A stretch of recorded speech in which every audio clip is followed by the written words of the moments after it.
You can lose 50 pounds without changing what you eat or doing 1 minute of exercise. Hi, this is Dr. Mark Hyman. Welcome back. Okay, what you eat and exercise are actually important, but what most people don't know is that sleep deprivation makes you fat, and it leads to depression, pain, heart disease, diabetes, and much more. In fact, besides eating whole foods and moving your body, getting enough sleep is the most important thing you can do for your health. In fact, one of my patients, he had sleep apnea. It's a condition where you have interrupted sleep all night because your airway closes off, so your body startles awake and you don't suffocate. Well, it's a very common problem. It's way underdiagnosed. It affects 18 million people in America, and most are not treated. 90% are not diagnosed. So anyway, one of my patients was so tired, he had to stand up at his computer to work during the day so he wouldn't fall asleep. His wife reported horrific snoring and gasping episodes at night, and he fell asleep at the wheel when driving, and he would fall right asleep as soon as he sat down to watch TV. Now, when we got his sleep apnea diagnosed with a sleep study in a sleep lab and got him treated with a device to keep his airway open at night, he lost 50 pounds, his blood pressure returned to normal, and he got his life back. Now, those with sleep apnea are not the only ones in trouble, right? It's estimated that 70% of Americans are sleep deprived. Let me tell you, the era of Starbucks has been surpassed by the prescription stimulants to keep people awake and functioning like Dexedrine or Ritalin, otherwise known as speed or amphetamines, right? Surprisingly, I see an increasing number of patients, not prescribed by me, but prescribed these uppers by their psychiatrists because coffee is not enough. I mean, if we can't do 10 things at once, then there must be something wrong with us, right? Wrong, right? Our bodies and our biological rhythms that keep us healthy produce cyclic pulses of healing and repair hormones, including melatonin and growth hormone. And when those rhythms are disturbed by inadequate or insufficient sleep, disease and breakdown really get the upper hand. Now, most of us need at least 8 hours of restful sleep a night. Getting this is more and more difficult. I mean, yeah, we evolved with the rhythms of day and night. They used to signal us, to a whole cascade of hormonal and neurochemical reactions that keep us healthy by repairing our DNA, building tissues and muscle, repairing our bodies, regulating our weight and our mood chemicals. And the advent of the light bulb changed everything, right? In fact, when I learned that shift work, like I did when I worked in the emergency room, leads to shortened life expectancy, I quit. When we are sleep deprived, our cortisol levels rise with all its harmful effects. It's a stress hormone, including brain damage and dementia, weight gain, diabetes, heart attacks, high blood pressure, depression, osteoporosis, depressed immune system, and lots more. Good sleep is not something that just happens, right? Unless you're a baby or a teenager, maybe. There are clearly defined things that interfere with or support healthy sleep. Now, follow these guidelines to restore your natural sleep rhythm. It may take weeks or months, but using these tools in a coordinated way will eventually reset your biological rhythms. First thing we have to do is prioritize sleep. I thought MD stood for medical deity.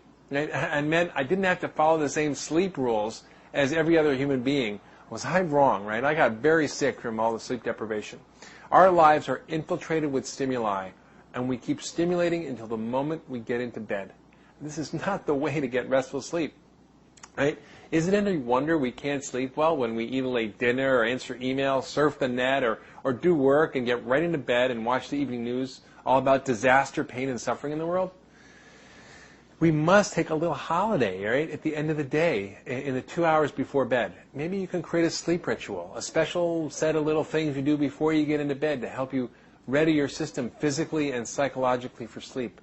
And these can guide your body into a deep and healing sleep.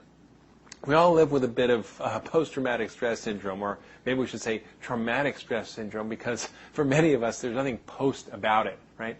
Now, much research has actually been done on the effects of sleep and traumatic experiences and images on sleep. And if you follow the guidelines for restoring normal sleep here, your post-traumatic stress or your traumatic stress may truly become a thing of the past. Okay, now here's how to get a good night's sleep. Practice regular rhythms of sleep, right? Go to bed and wake up at the same time every day and try not to nap. And only use your bed for sleep and sex, no reading or television. And create an aesthetic environment that's helpful for sleep by using serene and restful colors in your bedroom. Get rid of clutter and distraction. Create total darkness and quiet. Maybe consider even eye shades and earplugs. Avoid caffeine. Now, it may seem to help you stay awake, but actually makes your sleep worse. Avoid alcohol. It helps you get to sleep, but makes your sleep interrupted and at a much poorer quality. And get regular exposure to daylight for at least 20 minutes a day. And the light from the sun, it enters our eyes and triggers our brain to release specific chemicals and hormones like melatonin that are vital to healthy sleep and mood and aging. And the next thing is, don't eat later than 3 hours before bed. So don't eat anything a couple hours before bed. And also don't eat a heavy meal prior to bed because that'll lead to a bad night's sleep. And don't exercise vigorously after dinner. It sort of wakes you up. You can take a walk, but don't, run a marathon or go for a 5-mile jog. And also try writing down your worries before bed. 1 hour before bed, write down things that are causing you anxiety and make plans for what you might have to do the next day to reduce your worry. And it'll free your mind up and energy to sort of move into a deep and restful sleep. Try taking a hot soda and salt bath with aromatherapy, which I write about, called the Ultra Bath. It raises your body temperature and helps you induce sleep. And then I would suggest try a massage. Maybe you can stretch or do some yoga before bed. Just simple things. Use a heating pad on your solar plexus or your belly, or snuggle next to a warm body. Warming your middle raises your core temperature, and this helps trigger the proper chemistry for sleep. Avoid also medications that can interfere with sleep. Things like sedatives, which help a little bit, but ultimately cause dependence and screw up your normal sleep pattern. Antihistamines, stimulants, cold medications, steroids, headache medications with caffeine. These all interfere with sleep. Try some relaxing minerals like magnesium and calcium. Use some herbs like valerian or passion flower.